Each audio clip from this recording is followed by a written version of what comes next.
terminal.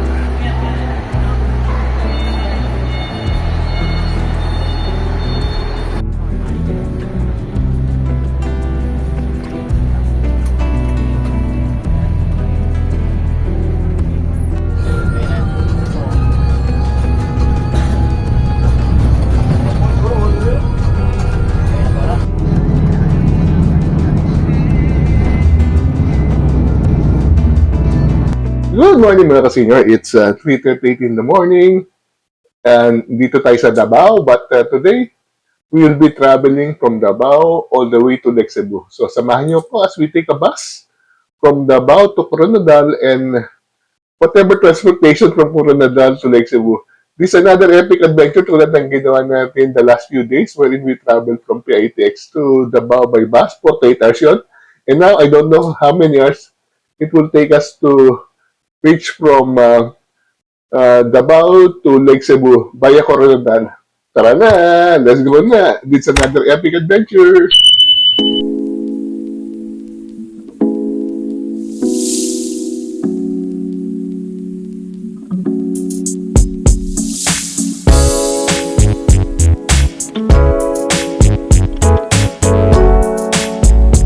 Balik sa tayo ng Davao. It's 4 a.m.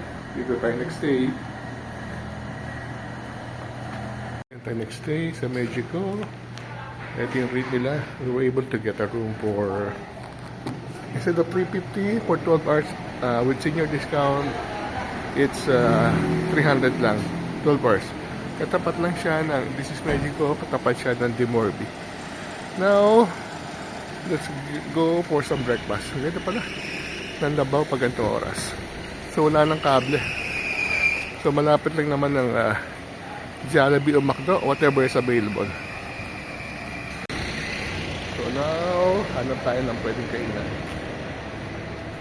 Aga natin. Dapat maaga sa bus dahil baka hindi natin lang po ng oras ng biyahe. But I'm sure meron ng biyahe na maaga. So this is Davao at 4 a.m. Wala na siya mga kawat. This is si Recto.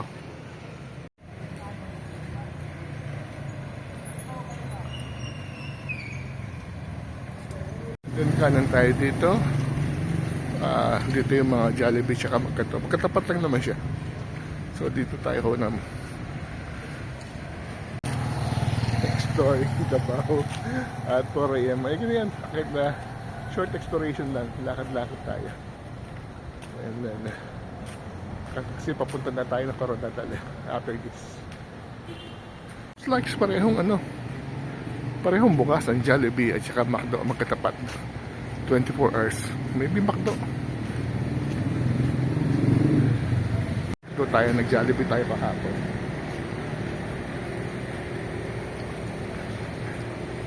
Muna tayo sa McDo. At 409 we ordered longganisa rice with coffee 99 but with senior discount 71. Buti meron silang breakfast. Longganisa with rice and coffee. 99 but with senior discount 71 pesos. Pwede na.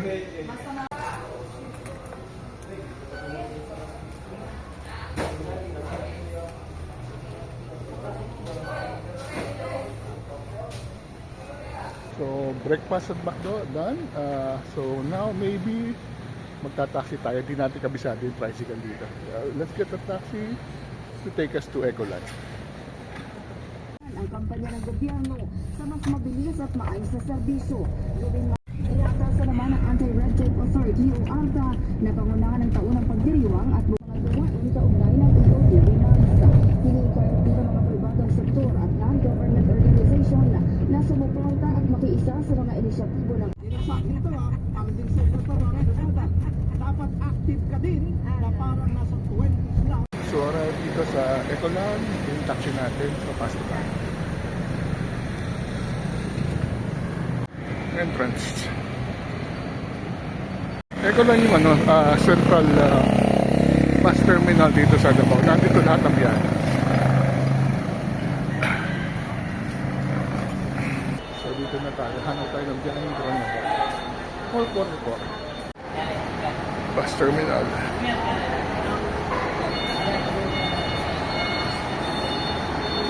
Sa kabila.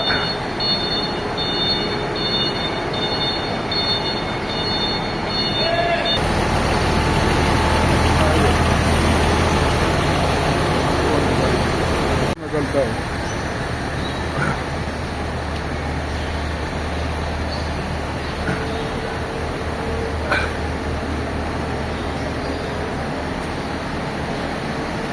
Hindi, Jensen lang yan eh. Puro na dap.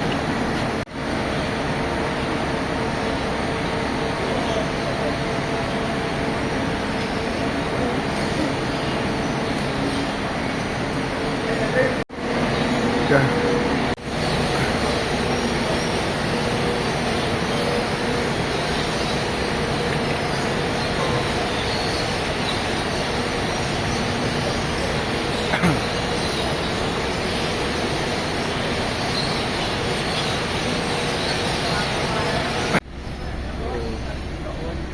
We'll see.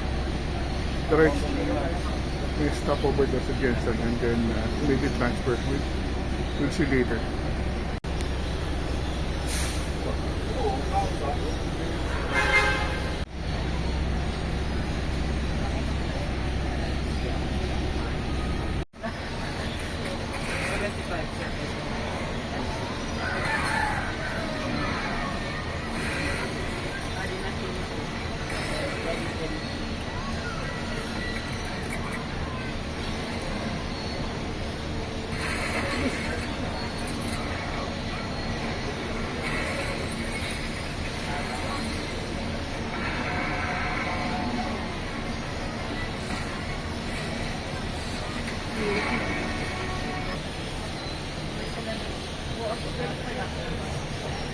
Okay, isa.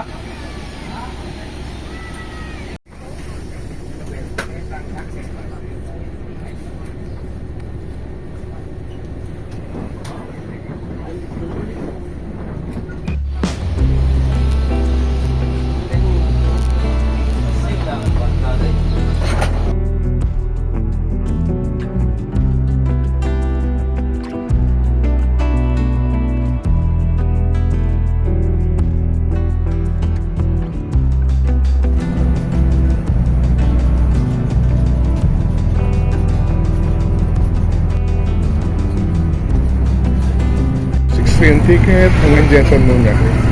So, looks like wala muna diretso to Marbel. From Jensen, we'll be transferring to another bus to Marbel or Coronadal.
tayo ng terminal.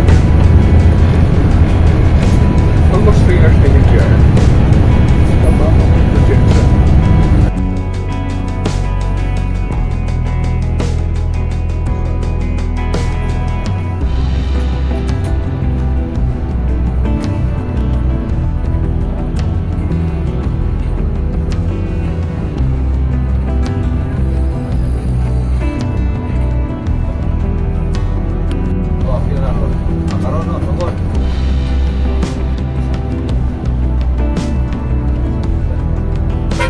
Tayo sumakay ngayon, sakay naman tayo papunta Marbel. So, dito tayo sa terminal. Doon natin kung meron biyahe Marbel.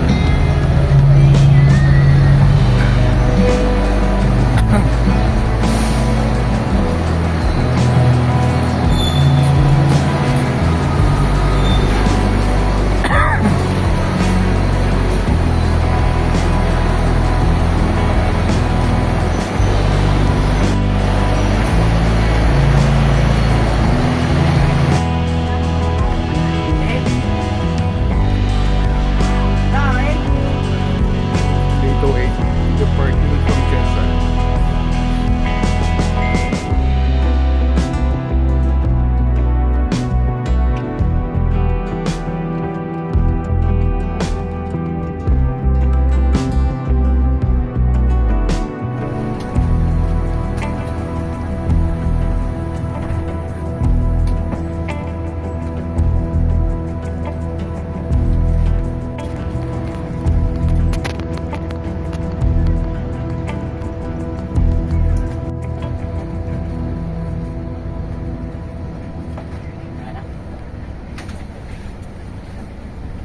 O6 Senior.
Hanap tayo.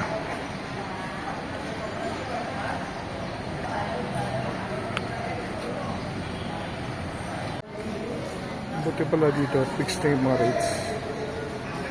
Fixed Cebu. Agad to Lake Cebu. Siguro ito. I'm going to Lake Cebu. Sasakay natin papuntang Lake Cebu. Pinupuno pa. Pinupuno pa yung ating bus. Papuntang Lake Cebu. Diretso lang yan. Dati we still have to go to Surala and then another bus sa Lake Cebu. Big toilet. Sa pala tayo.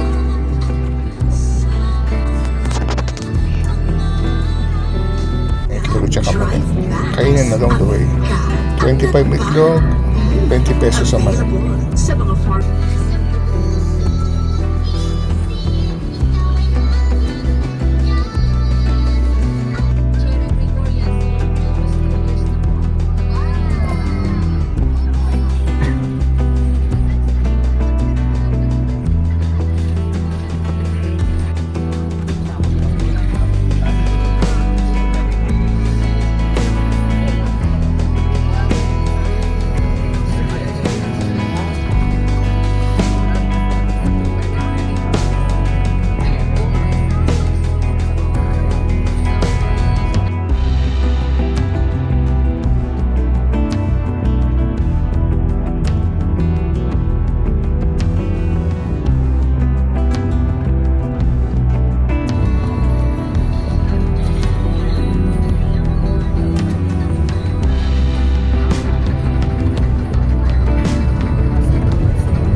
dito sa Lake Cebu, sa Van Terminal. So ngayon punta tayo sa SLP, School of Living sa Vision.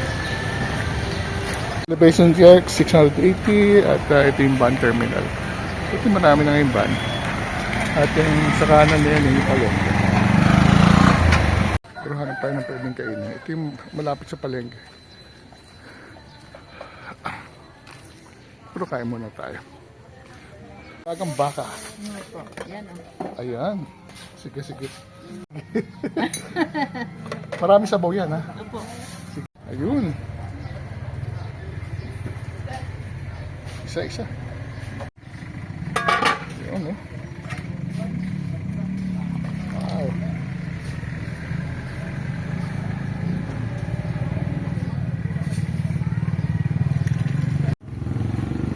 Gagamba.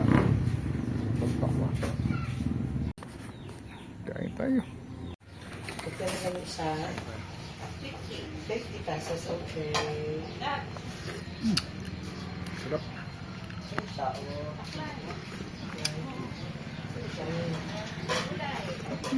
Grabe yung balbakwa ni Peray. Sarap ng balbakwa. Ang lambot ng kape. So, 50 pesos lang.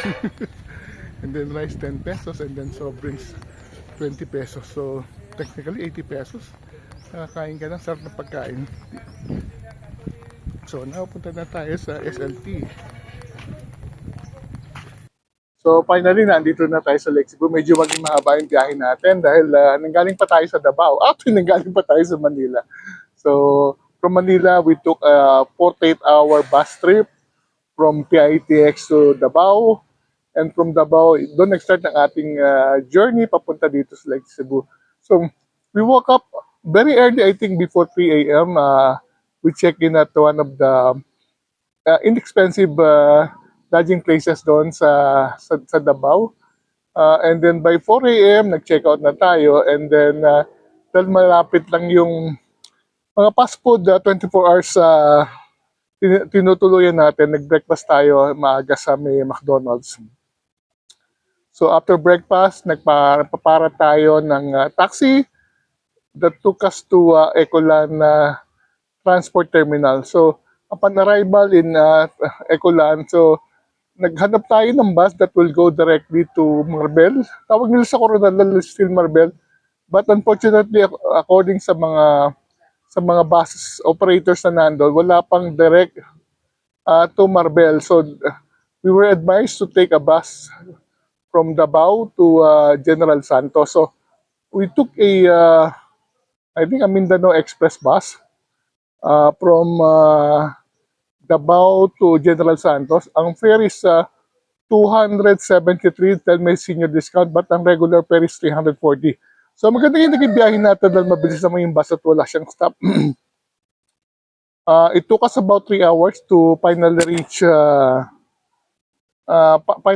Jensan. Pagdating sa Jensan, nagtanong tayo kung meron ng van directly to Lake Cebu.